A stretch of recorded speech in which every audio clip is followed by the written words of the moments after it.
Unboxing Modest Aura by Zimaya. Let's go.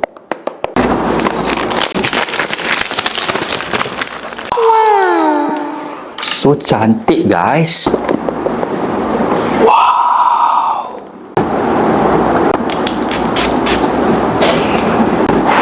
Mint orange patchouli. Open itu memang korang akan dapat bau fresh yang datangnya daripada pudina, and then korang akan dapat slightly bau macam masam sedikit yang datangnya daripada orange, and then dry down tu baru korang rasa macam dapat dia punya sweetness tu.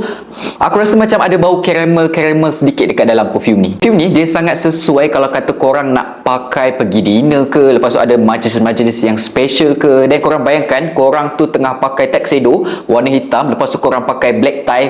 Memang macam gini guys. Kalau korang suka perfume bauan ke arah yang macam JPG 5 Elixir Absolute, you guys pasti suka dengan Zimaya Modest Aura.